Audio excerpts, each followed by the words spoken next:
বিসমিল্লাহ সালাতু ওয়াসসালামু আলা রাসূলিল্লাহ ওয়া বা'দ। একটা বিষয় একটু আপনাদের সবার জন্য বলে রাখি। সাধারণত খুতবার পরে আমরা কোনো প্রশ্ন উত্তর সেশন রাখি না। কেন রাখি না? এটা এই জন্য রাখি না যে খুতবার মূল বক্তব্য মানুষ বাসায় নিয়ে যাক, যে আলোচনাটা কী হয়েছে এটা মানুষ বাসায় নিয়ে যাক। কারণ এরপরে প্রশ্ন উত্তর যেগুলো থাকে এই প্রশ্নগুলো ফিকহি প্রশ্ন, তো ইখতিলাফ আছে। কোনো প্রশ্ন আপনার হতে পারে যে আপনার মনোভূত হলো না উত্তরটা, এটা নিয়ে আপনি বাসায় গেলেন, খুতবা ভুলে গেছেন আপনি কী আলোচনা হচ্ছে। অথবা মানুষ সর্বশেষ যেটা শুনে ওইটাই তার মাথায় থাকে, তাই না? আপনি খুতবা শুনেছেন এবং খুতবার পরে নামাজটা লম্বা হওয়া লাগে। আপনি কি জানেন এটা? খুতবা যত বড় নামাজ তার চেয়ে না ছোট? নামাজ বড় হবে। খুতবার চেয়ে নামাজ ছোট হলে এটি তো বেদাতি কাজ হয়ে যাবে। নামাজ তার চেয়ে বড় হওয়া লাগে। কারণ আমরা যদি আধা ঘন্টা খুতবা দিই আর 35 মিনিট নামাজ পড়াই, তাহলে মুসল্লি একজন খুঁজে পাওয়া যাবে, সব পিছন থেকে ভাগবে, তাই না? এটা তো একটা কিয়ামতের আলামত যে খুতবা লম্বা হবে, নামাজ ছোট হয়ে যাবে। তো সে কারণে আমরা নামাজগুলো একটু লম্বা করার চেষ্টা করি। মানুষের মধ্যে খুতবা এবং নামাজের একটা কি ভালোবাসা নিয়ে তারা বাড়িতে যায়। এই কারণে আমরা খুতবার পরে নামাজ প্রশ্নের উত্তর দেই না। মানে দেই এরকম হয়তো বা 5 বছরে একবার দেই না একেবারে। তো আজকে যেহেতু প্রশ্ন এসে আমরা সবগুলো ছোটো ছোটো করে উত্তর দিয়ে যাই। প্রথম প্রশ্ন, ওভার স্পিডে বাইক বা গাড়ি চালিয়ে অ্যাক্সিডেন্টে মারা গেলে কি আত্মহত্যাকারী বলে গণ্য হবে কিনা? দেখুন, যিনি আত্মহত্যা তো এটা ইন্টেনশনের ইস্যু, নিয়তের ইস্যু। তো যিনি ওভার স্পিডে গাড়ি চালিয়েছেন উনি কি আত্মহত্যা করার জন্য চালিয়েছেন নাকি সে উদ্দেশ্যে চালানোর তো আমরা জানি না। যেমন কোনো একটা লোক যখন আত্মহত্যা করে তখন সে নিয়ত করেই তো কাজটা করে, আর নিয়তের উপরই কি তার আমলটা নির্ভরশীল। ফলে এই মৃত্যুটা আমরা বলতে পারবো না এটা আত্মহত্যা কিনা, কিন্তু কাজটা কবিরা গুনাহ হয়েছে। ওভার স্পিডে গাড়ি চালানো কি কবিরা গুনাহ, ভালো করে খেয়াল করবেন। ওভার স্পিডে গাড়ি চালানো কি কবিরা গুনাহ। কেন কবিরা গুনাহ? কারণ আপনি এর মাধ্যমে নিজে অ্যাক্সিডেন্ট হতে পারেন, অন্য কাউকে অ্যাক্সিডেন্ট করতে পারেন, অথবা মানুষের কি আপনি বিভিন্ন কষ্টের কারণ হতে পারেন। আপনি হরণ দিয়েছেন লোকেরা, তার কারণে তারা হয়েছে। অথবা কেউ একজন হঠাৎ করে আপনার সামনে এসে পড়ে পড়লো, কোনো একটা প্রাণী পড়ে গেল, অথবা আপনি যেই জিনিসটা ধরুন আপনি চালাচ্ছেন এইটা ক্ষতিগ্রস্ত হলো, আপনি নিজকে ক্ষতির রিস্কের মুখে নিয়ে যাওয়া। কোনো মানুষ তার নিজকে ক্ষতির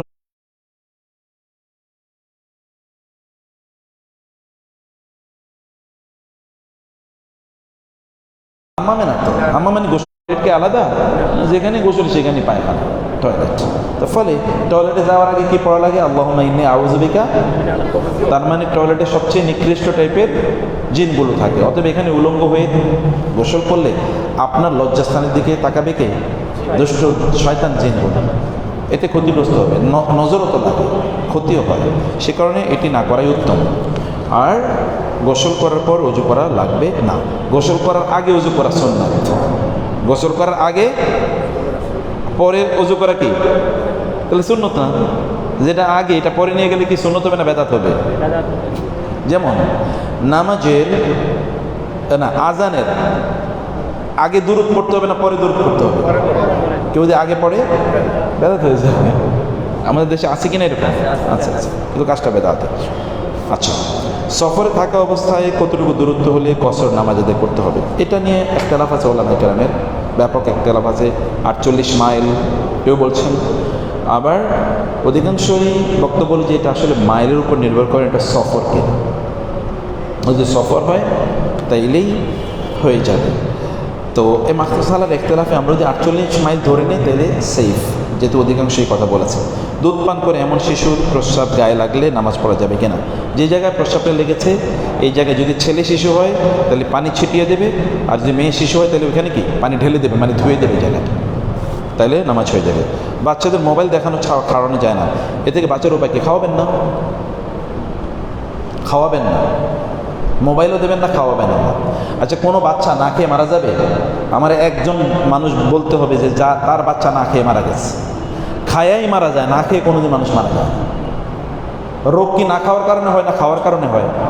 খাওয়ার কারণে রোগ হয়, না খাওয়ার কারণে রোগ হয় না। ডাক্তারের কাছে গেলে কি বলে আপনি এইটা খাবেন ওইটা খাবেন, নাকি বলে এইটা খাবেন না ওইটা খাবেন না? না খাইতে বলা হয়। আল্লাহ তাআলা বলছেন খাওয়ার ক্ষেত্রে কি যেন কম খাই আমরা, আল্লাহ রাসূলও কম খাইতেন। তো ফলে বাচ্চা যদি না খেতে চায়, মোবাইল না দিলে, তাহলে মোবাইলও দেবেন না, খাবার বন্ধ। কতক্ষণ না খেয়ে থাকবে? কতক্ষণ না খেয়ে থাকবে? আধা বেলা, 2 ঘন্টা, 3 ঘন্টা, 4 ঘন্টা, এরপরে কি ক্ষুধা লাগলে খাবে কিনা?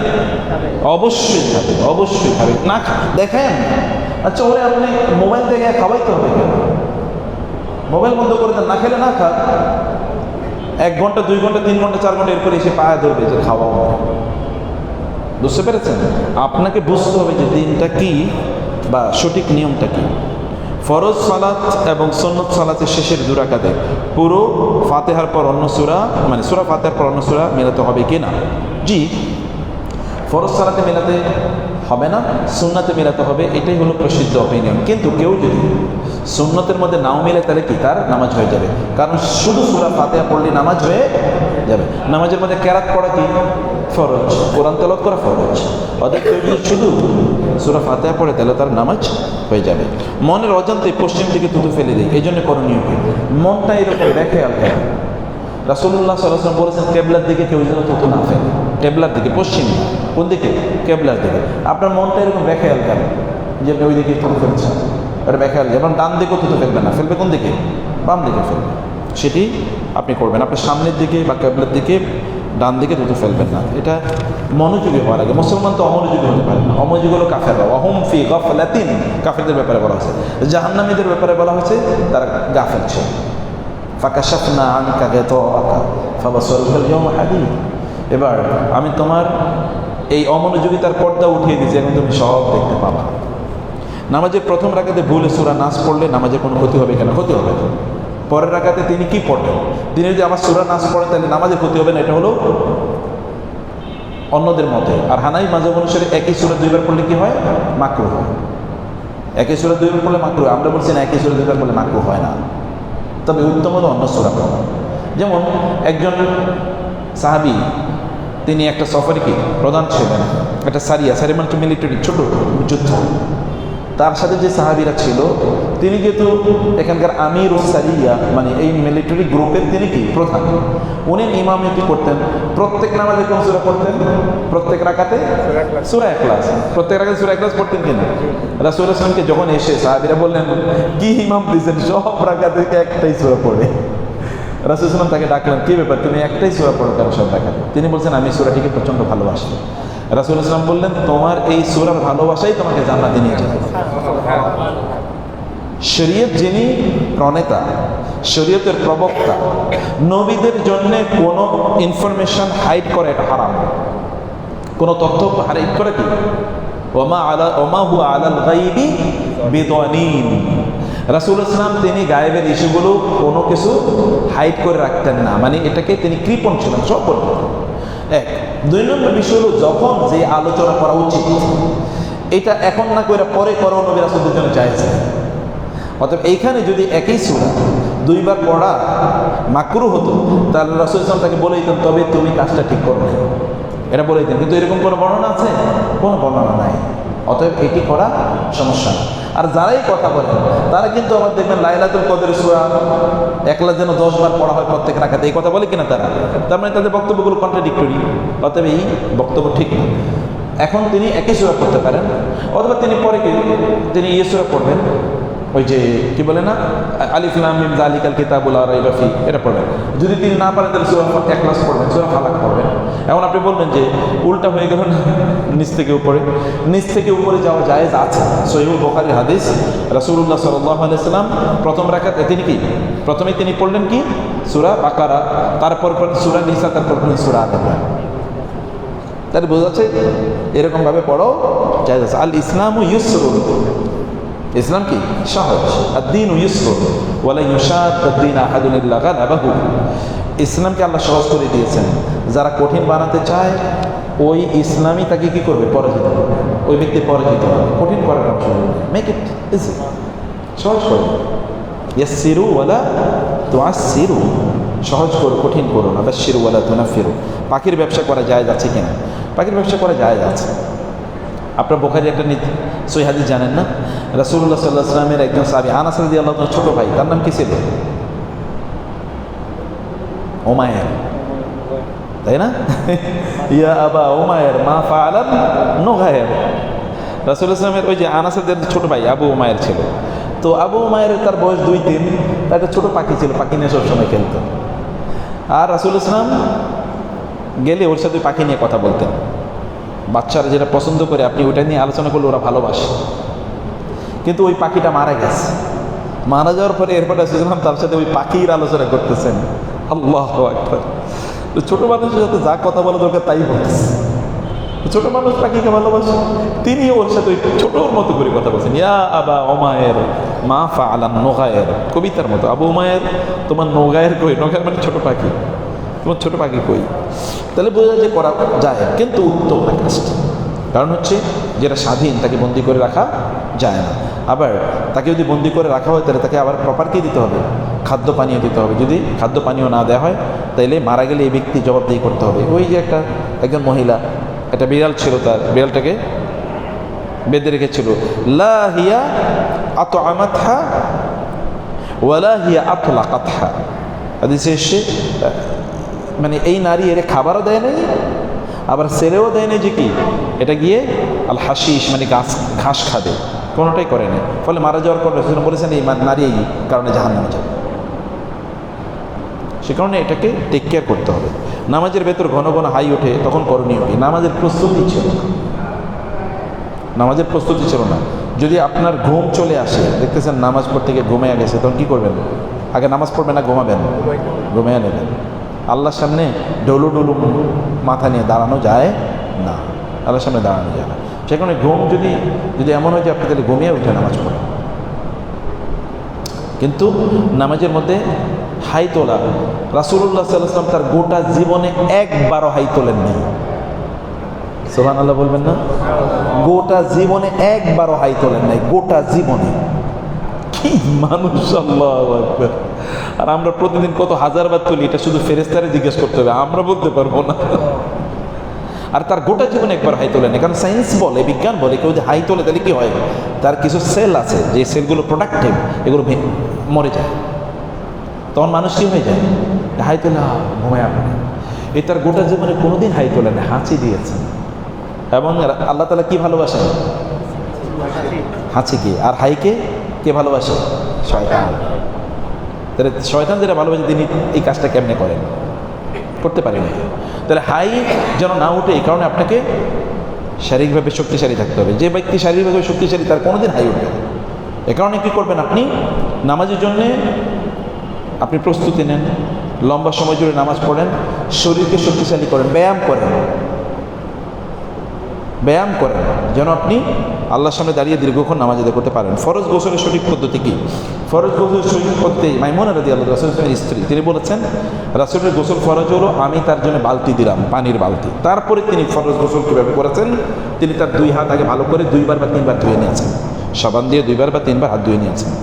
তারপরে তিনি তার লজ্জাস্থান ভালো করে বাম হাত দিয়ে ডান হাত দিয়ে পানি ঢেলেছেন, ডান হাত দিয়ে লজ্জাস্থান ভালো করে তিনি ধুয়ে দিয়েছেন সাবান দিয়ে। তারপরে কি করেছেন?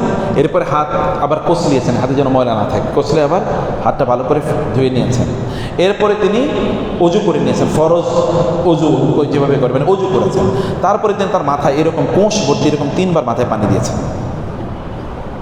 এরপরে ডান দিকে পানি দিয়েছেন একবার, বাম দিকে পানি দিয়েছেন একবার, মাথায় পানি দিয়েছেন একবার, 3বারে পানি দিয়ে গোসল শেষ। কারণ এর আগে গোসলের কাজ অর্ধেক করে ফেলেছে। দেখবেন গোসলের আগে যদি সুন্দর করে উজু করেন তাহলে গোসলে পানি কম লাগবে, আর গোসলের আগে যদি উজু না করা হয় তাহলে পানি বেশি লাগবে। আপনারা বালতিতে করে গোসল করার চেষ্টা করুন, তাহলে পানি লাগবে কম। ঝর্ণা দিয়ে গোসল করলে পানি লাগবে বেশি। অথবা যদি করেন না তাহলে পরিমাপ করে পানি ব্যবহার করেন। মনে করেন না যে টয়লেটে ঢুকছি পানি ব্যবহার করলাম তাতে কি যায় আসে। প্রত্যেক ফোঁটার জন্য আল্লাহকে জবাবদিহি করতে হবে। এত সাধারণ না। অপ্রয়োজনীয় খরচ কার কাম? শয়তান। ওয়ালা তুবাযযির তাবযীরা ইন্নাল মুবাযযিরিনা কানু ইখওয়ানাশ শায়াতিন।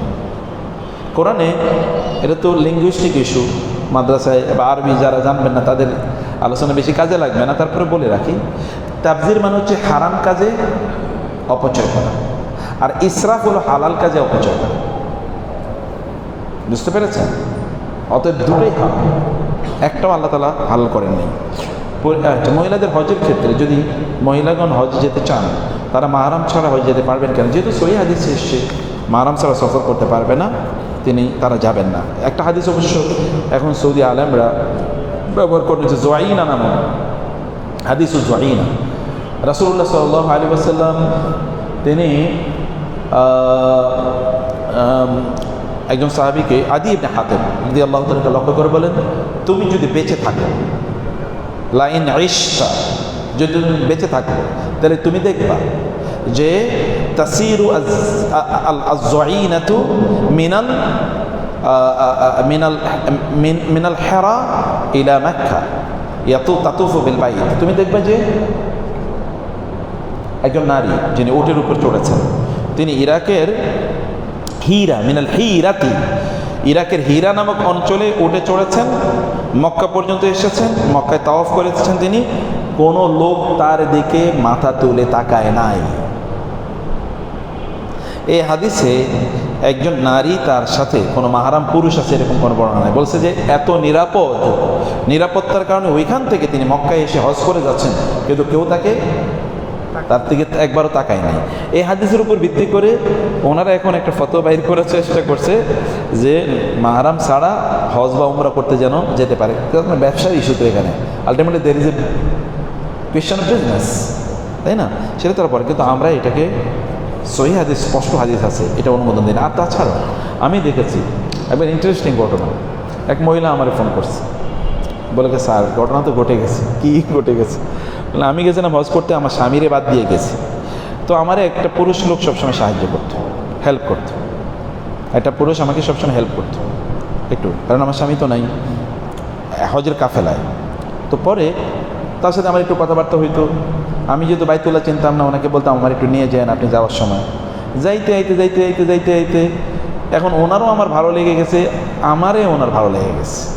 এখন আমরা সিদ্ধান্ত নিলাম করণীয় কি, সিদ্ধান্ত নিলাম বিয়ে করবো। তখন বিয়ে করার উপায় কি? বলুন, আমারে নিয়ে গেলেন বাইতুল্লাহর সামনে, বাইতুল্লাহরে সাক্ষী রেখে আমরা দুজনে এখানে বিয়ে করে ফেলছি। বিয়ে করার পর এরপর আমরা ওইখানে স্বামী স্ত্রীর মতো চলছি, একই রুমে ছিলাম, একসাথে ছিলাম, এরকম করছি, হইছি। বুঝতে পারছেন? হজ তো বহুত দূরে গেছে, হজ কিসের হজ, এর তো কি পরিমাণ জেনা করেছে চিন্তা করেন। এরকম ঘটে, আমি কিন্তু মানে একটা রিয়েল ঘটনা বলছি, এরকম ঘটে। সে কারণে এইটা আমরা এটা অনুমোদন দেই না। জামাতের সহিত কি হচ্ছে, আমাদের প্রত্যেক ওয়াক্ত নাম সালাত জামাতের সহিত পড়ানো হয়, কারণ বশত জামাত ছুটে গেলে পরবর্তীতে আমরা কয়েকজন মিলে জামাত আদায় করতে গেলে আকামত দিতে হবে কিনা, হানাফি ভাইরা বলে আকামত দিতে হবে না, প্রত্যেক জামাতের জন্যে আলাদা আকামত না, একামত। প্রত্যেক লিকুল্লি জামায়াতিন একামাতুন, আজান হবে একটা, আর জামাত যদি 1000 হয় তাহলে কি আজান একটাই, কিন্তু একামত কয়টা? প্রত্যেক জামাতের জন্যে একামত দিতে হবে, প্রত্যেক জামাতের জন্য একামত আলাদা। অতএব প্রত্যেক জামাতের জন্য একামত দিতে হবে। ওকে, সবগুলো প্রশ্নের উত্তর হয়ে গেছে, জাযাকুমুল্লাহ খায়ের। আচ্ছা, আপনার প্রশ্ন কি ছিল? বলে গেছি।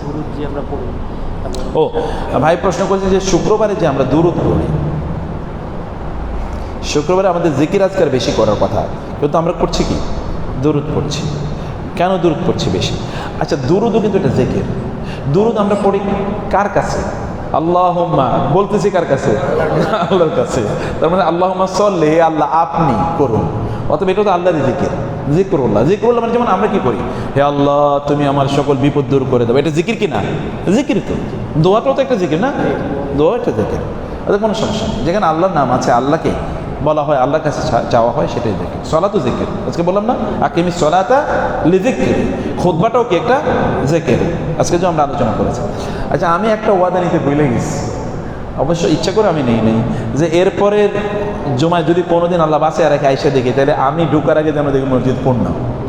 এটা অবশ্য আজকে জিজ্ঞেস বলতে পারি না, কিন্তু এটা আপনার ওয়াদা নিয়ে নেবে মানুষের কাছ থেকে, এটা আমি ওয়াদা নিতে চাইছিলাম। আবার দেখে ওয়াদা নেওয়ার পর এরপরে যদি আবার লোকেরা ভঙ্গ করে, তাহলে মুনাফিক হয়ে যাবে, এই কারণে আর আমি নেই।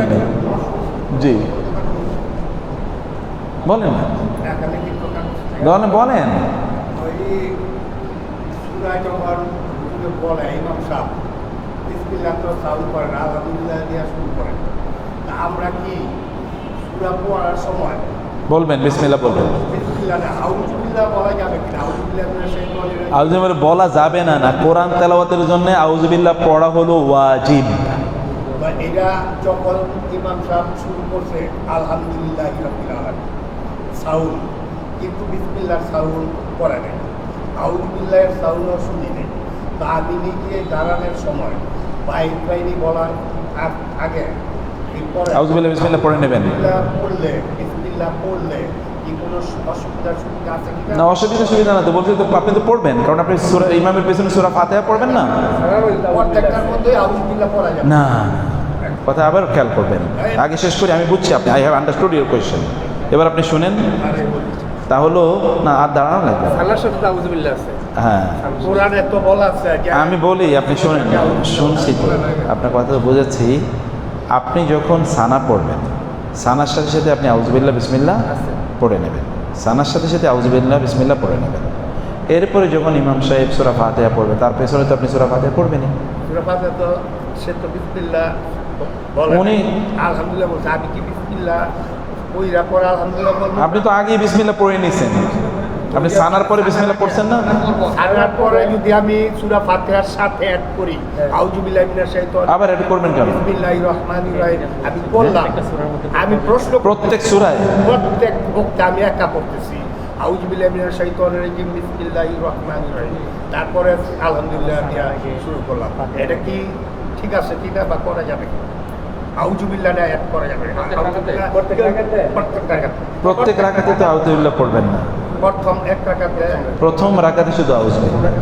আর আর ইরানের আগে ওই হুজুরের আমার সূরা কম থাকে বা দোয়া দুরুদ আমি আল্লাহ ইন্নী জালামতু নাফসি কইরা শেষ। এখন হুজুর সালাম ফিরাইতেছে না, টাইম অতিবাহিত হইতেছে, এই মুহূর্তে আমি কি কোরআনের কোনো আয়াত অথবা হাদিসের আয়াত পড়বো কিনা, এই যে করতে পারবো কিনা, এটা আমার প্রশ্ন। কি কারণে কোরআন পড়বেন? আমি এই যে শেষ আপনি সেখানে কোরআন পড়বেন, বুঝছি তো, শেষ বর্ষকে আল্লাহ বুঝছি। শেষ বুঝতে পারছি। এরপরে আমি বললাম আজবিল বাস, আপনার প্রশ্ন তো আমি বুঝতে পারছি। টাইম আছে সময় আছে।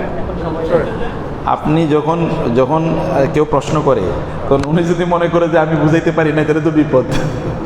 আপনি তো বুঝাইতে পারছেন, আপনি যখন ক বলেন তখন আমরা খ পর্যন্ত বুঝে নিই, না বুঝলে তো আমরা কাজ করবো কীভাবে? খ না গ ও পর্যন্ত বুঝি যে কী বলতে চাচ্ছেন। আলহামদুলিল্লাহ, আপনি যেটা বলতে চাচ্ছেন তা হলো, আপনি শেষ বৈঠকে ইমাম সালাম ফেরায় নাই, আপনার সব পড়া শেষ, আপনি করবেন কি? আপনি তখন দোয়া করবেন, এটা তো দোয়া কবুলের সময়, আপনি তখন দোয়া করবেন, দোয়া কবুলের সময়। কোরআনে যে দোয়াগুলো আছে সেগুলো করতে পারেন, হাদিসে যে দোয়া আছে সে দোয়া করতে পারেন, কিন্তু আপনি সেখানে বসে তারপরে কুল হুয়াল্লাহু আহাদ আল্লাহুস সামাদ না, কোরআন পড়তে পারবেন না। কোরআন রুকু এবং সেজদায় কোরআন পড়া যায় না, রুকু এবং সেজদায় কি কোরআন পড়া যায় না, কিন্তু সেজদায় দোয়া করা যায়। কোরআনের যে দোয়ার আয়াতগুলো সেগুলো পড়বেন। জি মাত্র সে করে এই কথাই তো বলছি।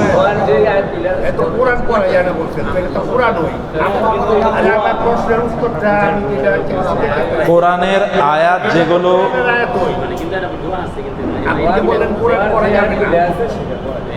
কোরআনের যে আয়াতগুলো শোনেন, কোরআনের যে আয়াতগুলো দোয়া সেগুলো করতে পারবেন, এইটা বলবেন, এটাই তো বলছি। কোরআন পড়া যাবে না, আপনি শুনেন না, এটা আমি শুনছি।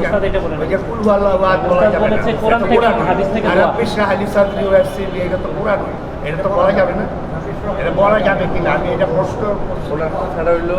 আপনি শুনেন, আবার কথা বলি, কথা বেশি বললে তো বুঝবেন না। বলেছি যে কোরআন এবং হাদিসে যে দোয়াগুলো আছে সেগুলো করতে পারবেন, কিন্তু কোরআন করতে পারবেন না। বুঝতে পেরেছেন? কোরআন হাদিসে যে দোয়া আছে সেটি করতে পারবেন, এইটাই।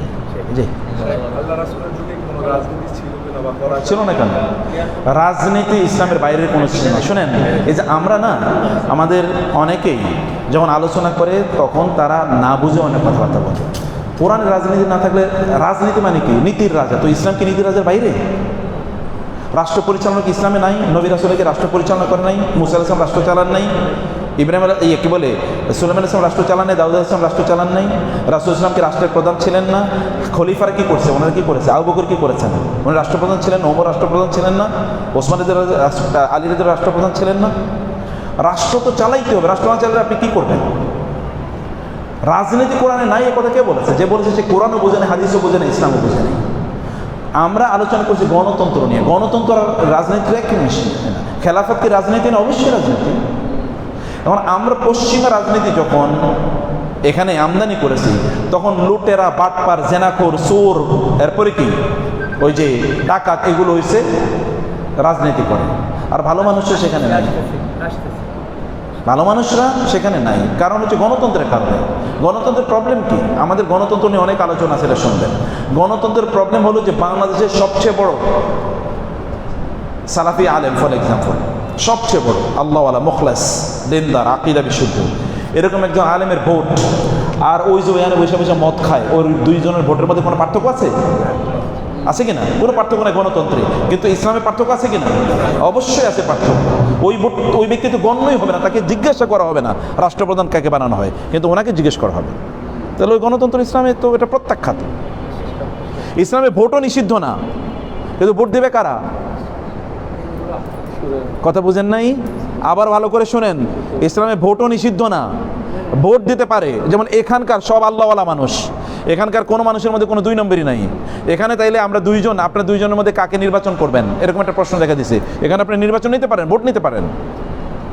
যেমন ওমর রাদিয়াল্লাহু তাআলা করেছেন, ওমর রাদিয়াল্লাহু তাআলা আনহু, তারপরে খলিফা কি হবে, তিনি ভোট নেন নাই?